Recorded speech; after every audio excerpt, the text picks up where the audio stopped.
ओम शांति। आज बाबा की साकार मुरली। मीठे बच्चे,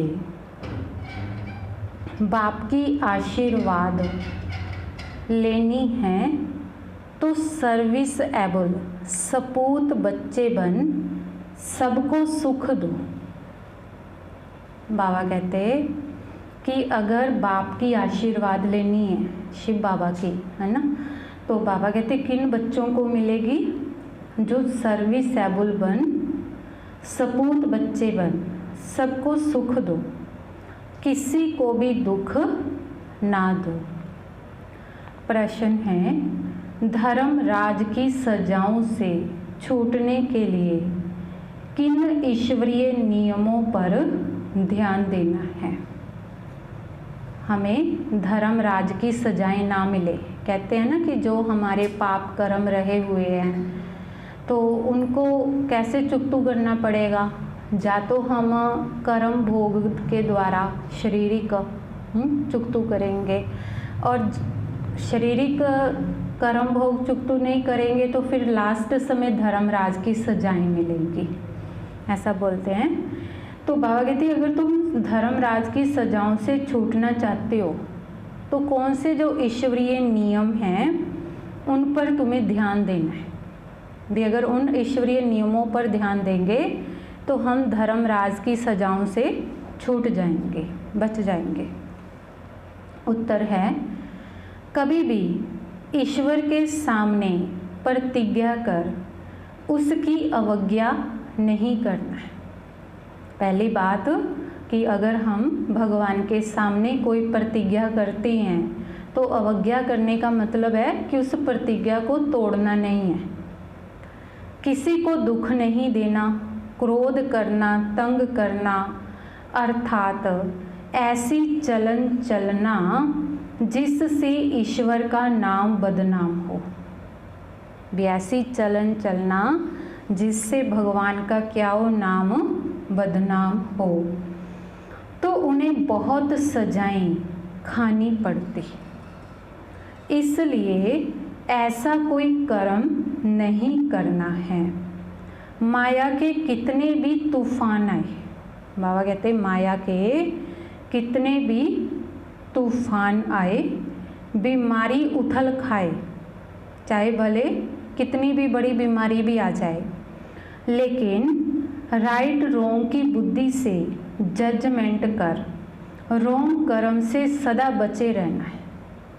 भी बाबा कहते माया के कितने भी तूफान आ जाए, हाँ, माया आए, बीमारी उथल खाए, कुछ भी हो जाए, परंतु फिर भी बाबा कहते भी राइट रोंग की बुद्धि से जजमेंट करके कोई भी रोंग कर्म नहीं करना है। ऐसे कर्म नहीं करने हैं जो किसी को दुख देने वाले हों या फिर भगवान का नाम बदनाम करने वाले हों। गीत है, कौन आया मेरे मन के द्वारे। बाबा कहते कौन आया मेरे मन के द्वारे। कौन आता है मन के द्वारे? सवेरे सवेरे शिव बाबा। सवेरे सवेरे शिव बाबा बच्चों से मिलने आते हैं ना।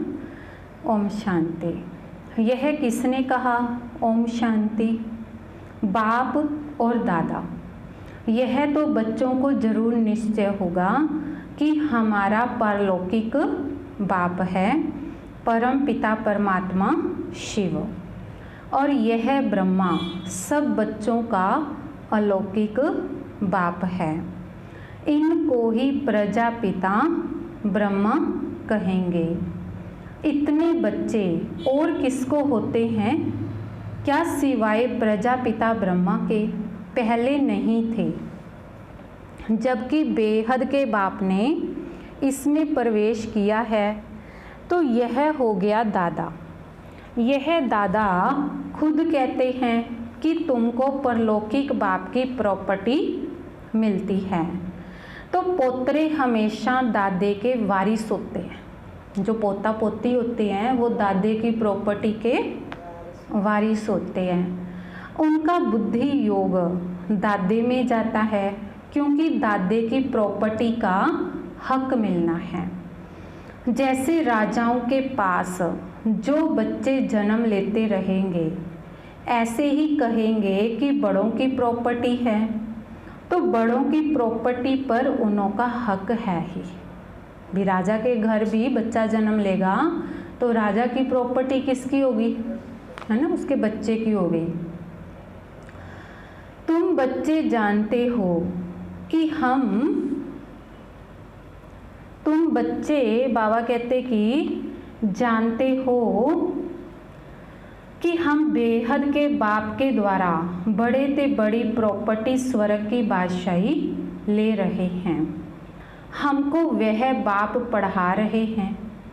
तुम अब सम्मुख बैठे हो, तो सम्मुख का नशा भी नंबरवार पुरुषार्थ अनुसार रहता है। कोई के दिल में तो बड़ा लव रहता है, हम ऊंचते ऊंच भगवान के आकर इस साकार माता पिता द्वारा वारिस बनते हैं। तो बेहद का बाप बहुत मीठा है, जो हमको राजाई के लायक बनाते हैं। माया ने बिल्कुल ही नालायक बना दिया है। कल बाबा के पास कोई मिलने के लिए आए थे, परंतु वह कुछ समझते थोड़ा ही थे। बाबा ने समझाया, यह सब ब्रह्मा कुमार हैं। तुम भी ब्रह्मा के व शिव के बच्चे हो ना?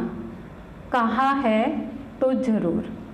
यह सिर्फ सुनकर कहा, परंतु दिल में लगा नहीं, तीर लगा नहीं कि सचमुच हम उनके बच्चे हैं। यह भी उनके बच्चे हैं, वर्षा ले रहे हैं। तो वैसे ही हमारे पास भी कई बच्चे हैं जिनको बहुत थोड़ा बुद्धि में बैठता है। वह खुशी, वह रुहाव नहीं दिखाई पड़ता है। अंदर बड़ा खुशी का पारा चढ़ना चाहिए, तो वह सारा चेहरे पर भी आता है। अभी तुम सजनियों का ज्ञान श्रृंगार हो रहा है।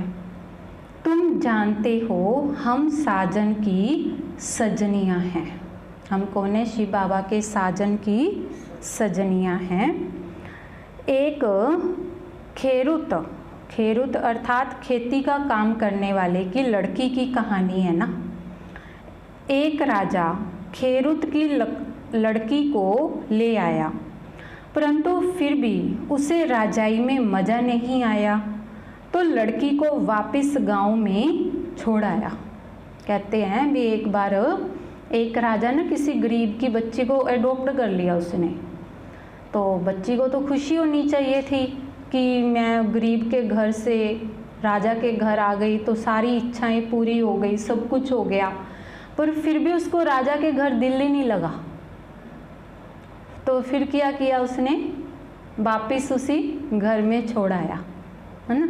तो उसी तरह बाबा कहते हैं कि कई बच्चे क्या है ना कि भगवान के बच्चे बनते हैं, पर वो ज्ञान योग बुद्धि में नहीं बैठता, उसमें दिल नहीं लगता, तो फिर बाबा क्या करता है, उनको वापस उसी दुनिया में भेज देता है। बोला कि तुम राजाई के लायक ही नहीं हो। यहाँ भी बाप श्रृंगार करते हैं, तुम भविष्य में महारानी बनो। कृष्ण के लिए भी कहते हैं भगाया पटरानी बनाने के लिए, परंतु कुछ समझते नहीं हैं। सब है इरिलीजियस माइंडेड, समझते हैं ऐसे ही दुनिया चलती रहती है, कुदरत है। बहुत हैं जो मंदिर टिकाने में भी नहीं जाते, ना शास्त्रों आदि को मानते हैं। गवर्नमेंट भी धर्म को मानने वाली नहीं है। भारत किस धर्म का था, अब किस धर्म का है, बिल्कुल नहीं जानते। अभी तुम बच्चे हो दैवी कुल के, जैसे वह क्रिश्चियन कुल के हैं वैसे तुम ब्राह्मण कुल के हो। बाप कहते हैं पहले पहले तुम बच्चों को पतित शूद्र से ब्राह्मण बनाता हूँ। पावन बनते बनते फिर 21 जन्मों के लिए तुम दैवी संप्रदाय बन जाएंगे, दैवी गोद में जाएंगे। आगे थे आसुरी गोद में, आसुरी गोद से फिर तुम ईश्वरीय गोद में आए हो। एक बाप के बच्चे भाई बहन हैं, यह एक वंडर है। सब कहेंगे कि हम ब्राह्मण कुल के हैं, हमको तो श्रीमत पर चलना है, सबको सुख देना है, रास्ता बताना है। दुनिया में कोई नहीं जो मुख से कहे कि बेहद के बाप से बेहद का वर्षा कैसे लिया जाता है। तुमको बेहद का बाप मिला है, तुम ही उनके बच्चे बने हो। बुद्धि से जानते हो, कलप पहले जिन्होंने बाप से वर्षा लिया होगा वही आकर लेंगे। थोड़ा भी बुद्धि में होगा तो कभी ना कभी आकर पहुँचेंगे, आएंगे तो कुछ ना कुछ लेने के लिए। तुम्हारे में भी नंबरवार जानते हैं। आज पावन बनने के लिए आए हैं, कल फिर पतित बन पड़ते हैं। किसका खराब संग लगने से भूल जाते हैं कि बाप का बनकर फिर बाप को छोड़ा तो बहुत पाप आत्मा हो जाते हैं। जैसे कोई किसका खून करते हैं तो पाप लगता है ना, तो वह पाप भी थोड़ा है। यहाँ जो बाप का बनकर फारकती दे देते हैं, प्रतिज्ञा कर फिर विकारी बन पड़ते हैं तो बहुत पाप लगता है। यहाँ तो बाबा कहते हैं बाबा के बच्चे बन जाते हैं और फिर बाबा को छोड़ देते हैं तो वह तो बहुत ही पाप लगता है। अज्ञान काल में इतना नहीं लगता जितना बाबा कहते कि इस ज्ञान काल में लगता है। अज्ञान काल में तो मनुष्यों में क्रोध कॉमन होता है। यहाँ तुमने किस पर क्रोध किया तो 100 गुना दंड हो जाता है। अवस्था बिल्कुल गिर जाती है क्योंकि ईश्वर का फरमान नहीं मानते हैं। धर्मराज का फरमान मिलता है, पवित्र बनना है। तुम ईश्वर का बन जरा भी उनके फरमान की अवज्ञा की तो 100 गुना दंड चढ़ जाता है। क्रिएटर तो वह एक है, ब्रह्मा विष्णु शंकर भी उनकी रचना है। तो धर्मराज भी क्रिएशन है। धर्मराज का रूप भी बाबा साक्षात्कार कराते हैं। फिर उस समय सिद्ध कर बतलाते हैं, देखो तुमने प्रतिज्ञा की थी हम क्रोध नहीं करेंगे, किसको दुख नहीं देंगे, फिर भी तुमने इनको दुख दिया, तंग किया, अब खाओ सजा। बगैर साक्षात्कार सजा नहीं देते हैं। बगैर दिखाए भी तुमने ये पाप कर्म किए हैं, सजा नहीं मिलेगी, सब बताएंगे। पहले प्रूफ तो चाहिए ना, प्रूफ भी तो चाहिए। वह भी समझते हैं कि बरोबर मैंने बाप को छोड़कर यह कुकर्म किया, बदनामी कराने से फिर बहुतों पर आफत आ जाती है, कितनी अबलाएं बंधन में आ जाती हैं। तो सारा दंड बदनामी कराने वाले पर पड़ जाता है। इसीलिए बाप कहते हैं बड़े ते बड़ा पाप आत्मा देखना हो तो यहाँ देखो। धोबी के पास बहुत मैले सड़े हुए कपड़े जब होते हैं तो सटका लगाने से फट पड़ते हैं, तो यहाँ भी सटका सहन न कर चले जाते हैं। ईश्वर की गोद में आकर डायरेक्ट उनकी अवज्ञा की तो सजा खानी पड़ेगी। जो हेड ब्राह्मणी बाबा कहते हैं जो हेड ब्राह्मणी पार्टी ले आती है उन पर तो बहुत बड़ी रिस्पॉन्सिबिलिटी है। एक ने भी अगर हाथ छोड़ दिया, विकारी बना, तो उनका पाप ले आने वाले पर भी आ जाएगा। तो ऐसे कोई को भी इंद्र सभा में नहीं लाना चाहिए। नीलम परी पुखराज परी की कहानी भी तो है ना। इंद्र सभा में कोई छिपाकर ले आई तो इंद्र सभा में बांस आने लगी, तो ले आने वाली पर भी दंड पड़ गया। ऐसे कुछ कहानियाँ हैं। वह पत्थर बन गई, माना पत्थर बन गई, माना बुद्धि पत्थर हो गई। बाबा पारसनाथ बनाते हैं, फिर अगर अवज्ञा की तो पत्थर बन जाते हैं। राजाई पाने का सौभाग्य गवा देते हैं। समझो कोई गरीब राजा की गोद लेते हैं, अगर नालायक बन पड़ा तो राजा निकाल देवे तो क्या होगा, फिर कंगाल का कंगाल बन पड़ेंगे। तो यहाँ भी ऐसे है, फिर बहुत दुख महसूस होगा। इसीलिए बाप कह देते हैं कभी भी कोई अवज्ञा नहीं करना। बाप है साधारण, इसलिए शिव बाबा को भूल साकार में बुद्धि आ जाती है। अब तुम बच्चों को श्रीमत मिलती है जो गंदे बन पड़ते हैं, ऐसे फिर इंद्र सभा में बैठ ना सके। हर एक सेंटर इंद्रप्रस्थ है जहाँ ज्ञान की वर्षा हो रही है। नीलमपुरी पुखरास परी नाम तो है ना, नीलम रतन को कहते हैं, तो यह बच्चों पर नाम रखे जाते हैं। बाबा अपने बच्चों को नीलम परी, पुखरास परी, कोहिनूर कहता था। कोई तो बहुत अच्छा जैसे कि रतन ही है, कोई फ्लो नहीं है। जवाहरात में कोई कोई बहुत दागी भी होते हैं, भी है तो जवाहरात, पर उसको कईयों को बहुत दागी होते हैं तो उनकी कीमत कम हो जाती है। और कोई एकदम प्योर होते हैं, यहाँ भी नंबरवार रतन हैं।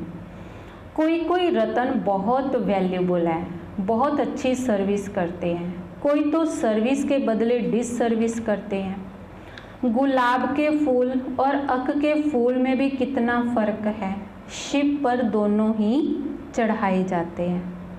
अब तुम जान गए हो हमारे में फूल कौन कौन हैं, तो उनकी ही सब मांगनी करते हैं कि बाबा हमको अच्छे अच्छे फूल दो। अब अच्छे अच्छे फूल कहाँ से लाएं? फिर बाबा क्या कहते हैं, भी मैं सारे अच्छे अच्छे फूल कहाँ से लाऊं? फूल का मतलब है बच्चे। भी सभी कहते हैं भी हमारे पास अच्छी अच्छी बहनें हों जो ज्ञान सुनाने वाली हों। तो बाबा कहते हैं मैं इतनी बहनों को, फूलों को कहाँ से लाऊं? रतन ज्योत फूल तो कॉमन होते हैं, यह बगीचा है ना, तुम हो ज्ञान गंगाएं।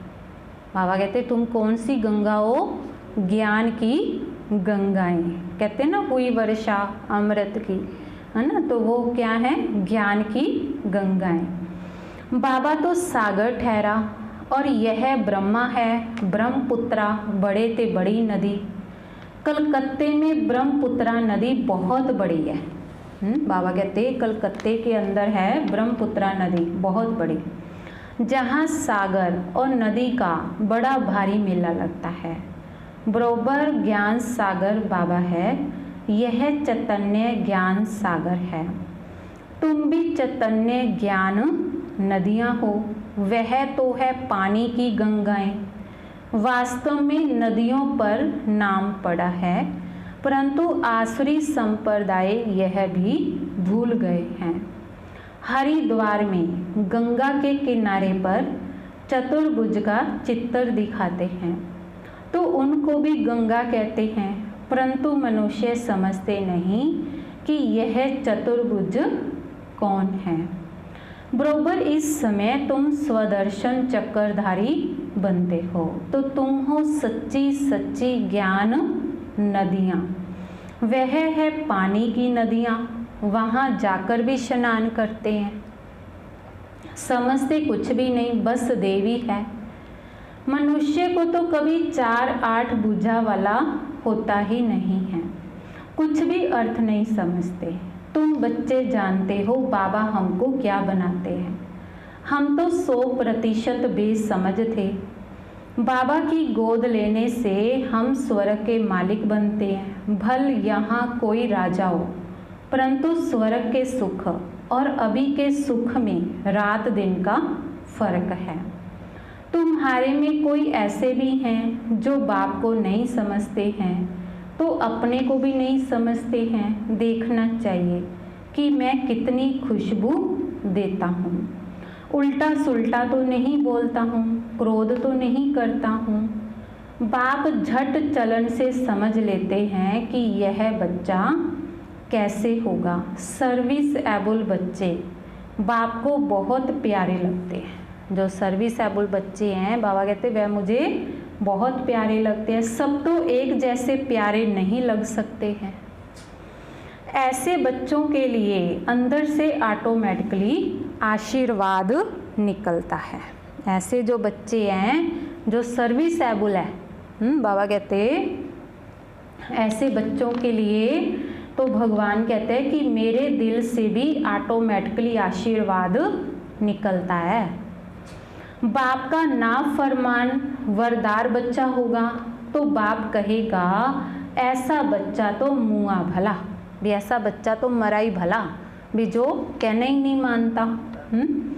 कितना नाम बदनाम करते हैं। तो इसको कहा जाता है तकदीर। किसकी तकदीर में क्या है झट पता लग जाता है। बाबा समझाते हैं यह सपूत बच्चा है, वह कपूत है। बाप दादा को कभी पहचाना, तकदीर से वर्षा लेना नहीं है तो क्या करेंगे।